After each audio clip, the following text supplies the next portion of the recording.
Dari mana duitnya? Dari mana duitnya? Saya butuh duit 1 triliun. Bisa. Mau Anda patungan? Mau?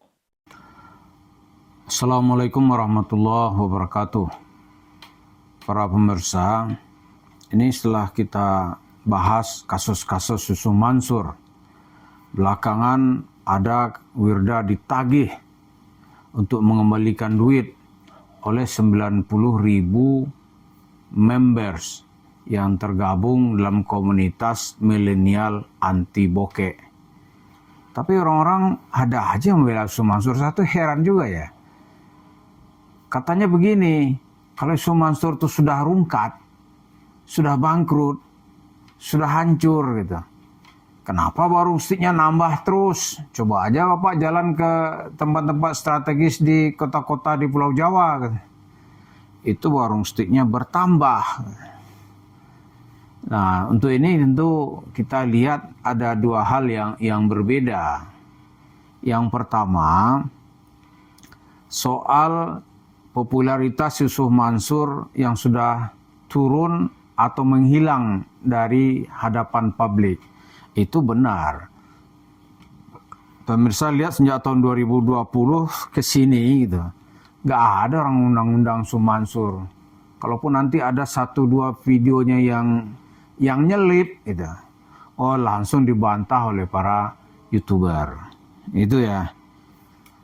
Lalu di tempat-tempat publik juga nggak ada. Buku-buku baru yang muncul juga nggak ada. Gitu. Nggak ada itu boleh kita lihat. Gitu. Tapi kalau soal warung steak and shake-nya terus bertambah, itu kita harus lihat beberapa hal ya. Yang pertama, itu kan duit Yusuf Mansur itu yang tidak terdeteksi itu kan memang lebih banyak. Apa misalnya? Ketika Paytrend tahun lalu itu dicabut izin operasionalnya oleh OJK, itu ingat ya, Yusuf Mansur tidak punya kewajiban, ya kan? Begitu Paytrend dipilotkan, dia tidak punya kewajiban untuk mengembalikan uang nasabah. Itu jumlahnya berapa? Itu triliunan. Tapi seperti cerita Yusuf Mansur nggak bakalan dituntut. Kenapa? Dia ahli nih ngambil nih. Kayak tikus dapur gitu, ngambil daging kecil-kecil tapi banyak gitu. Katanya nggak bakal dituntut. Ini kan jumlahnya kecil, ya kan? Tetapi banyak. Jadi orang malas katanya. Udahlah, main dia di situ gitu. Itu Paytrend itu kalau menurut cerita Yusuf Mansur terakhir itu masih bernilai 4 triliun. Kan dia cerita itu. Dubai mau beli 4 triliun, tapi saya mau jual 10 triliun. Nah, contoh seperti itu kan. Apa dia tuh endo bos kita nggak tahu ya. Tapi dia bicara seperti itu gitu. Jadi duitnya masih banyak. Kemudian yang dia lihat lagi duit yang banyak lagi tuh duitnya. Itu kan dulu di Sentul itu masih ada itu tanahnya tuh 10 hektar. Itu kan duit dari ya dia rayu-rayu tuh TKW itu dia tipu-tipu lah. Membeli Indonesia. Nanti kalau anak-anakmu tidak lagi susah seperti kamu. Bla bla bla bla. Lalu dari gaji TKW itu dia sikat tiap bulan. Dia beliin tanah gitu. Terus tanahnya milik siapa? Ya milik Yusuf Mansur. Orang-orang tadi itu dilepeh begitu aja. Apalagi kan sebagian besar TKW itu modalnya percaya gitu. Dia tidak mau administrasi yang mengikat secara hukum. Dia juga nggak tahu. Wah itu disikat oleh Yusuf Mansur tuh. Gaji orang, wah habis sama dia tuh. Yang tersisa aja menurut Darso kan pernah ke sana itu. Ada 10 hektar tanahnya. Dibangun itu apartemen tuh berapa gedung itu. Dia kerjasama entah dengan pihak mana gitu. Masih banyak duitnya Yusuf Mansur. Dan yang berikutnya yang nggak dideteksi orang nih, ini diem silent silent pengumpulan duit. Ya, diam-diam tapi ini berbahaya nih, ini silent killer duitnya Yusuf Mansur itu dari mana gitu. Itu ada dalam bentuk pengumpulan dana untuk membangun masjid di Sevilla, Spanyol. Nah, coba lihat tuh video-video lama dia mau beli klub. Inilah apa itu Barcelona, atau dia mau beli klub Manchester United, macam-macam mau dia beli gitu.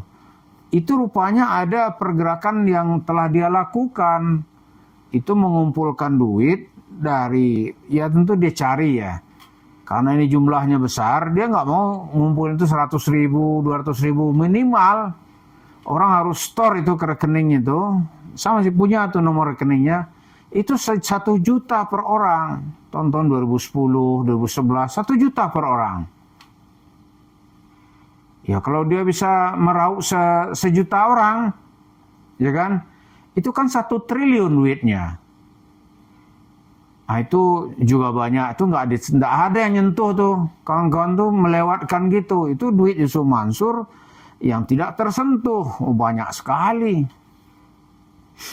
Kemudian ada lagi berikutnya gitu, yang juga yang tidak tersentuh lagi itu adalah itu cerita-cerita Yusuf Mansur dalam bentuk sedekah. Kalau dalam bentuk misalnya nih ya, uang jemaah masjid kota wisata 55 miliar itu kan jelas dalam bentuk investasi usaha gitu. Yang diberinya paket Jabal Nur. Tapi akhirnya apa? Jadi Jabal Nar itu terdeteksi. Terus paket-paket sedekah-sedekahnya gimana? Oh, enggak ada tuh terdeteksi. Lihat lagi misalnya nih, paket umrah merdeka. Ada aja nih, dia kreatif memberikan nama-nama ini, umrah merdeka. Jadi orang bayar itu semuanya 10 juta per orang. 6,5 juta untuk pay trend, lalu 3,5 juta uang muka untuk umrah gitu. Ya kan? Jumlahnya itu menurut pengacara korban itu lebih dari 7.426 orang. Waduh, itu juga puluhan miliar dia dapat duit gitu. Itu nggak ada dulu yang mempersoalkan gitu. Karena orang belum tahu, dia pikirnya benar dia untuk apa ini? Untuk mahat tahfiz Darul Quran gitu. Ternyata semua itu jualan gitu. Jualan. Nah, jadi yang begini-begini ini Yusuf Mansur ya ini belum tersentuh. Tambah lagi belakang baru muncul kan kasusnya Wirda Mansur. Ya Wirda Mansur itu tuh yang banyak diproses itu adalah kelompok milenial anti bokeh. Sebagian besar member itu di Jawa Timur.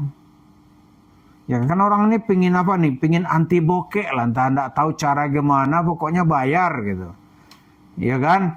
Bayar, ada yang minimal bayar itu kan 100.000.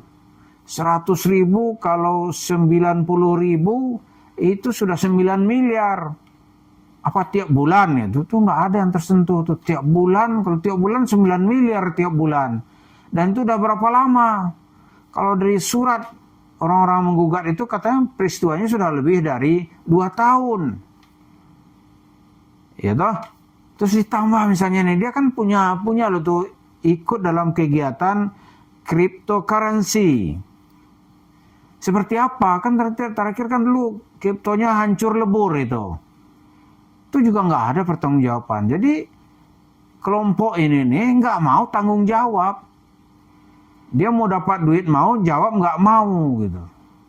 Itu menggumpal, kalau dilihat gumpalan itu dalam diri Yusuf Mansur, wah ini kaya sekali.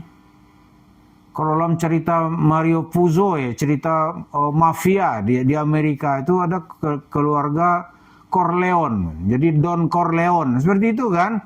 Wah itu bisnis minuman keras, perjudian, narkotik, itu kan mengumpal kekayaannya tuh. Tapi di sana tuh dihentikan oleh negara. Dihentikan. Nah kalau di sini kapan negara menghentikannya gitu. Kalau tidak ada bantuan negara, ya melalui channel ini kita paling bisa berteriak. itu pun masih ada orang-orang yang bela-bela gitu. Kita nggak tahu apa itu Yusuf Mansur sendiri atau orang-orang yang belum tercerahkan, belum tahu dia informasi di luar sana gitu. Jadi itu sebabnya kenapa Yusuf Mansur itu walaupun dari panggung dia boleh dikatakan sudah terputus dia dengan komunitas umat Islam. Tapi duit yang dia kumpulkan ini masih banyak.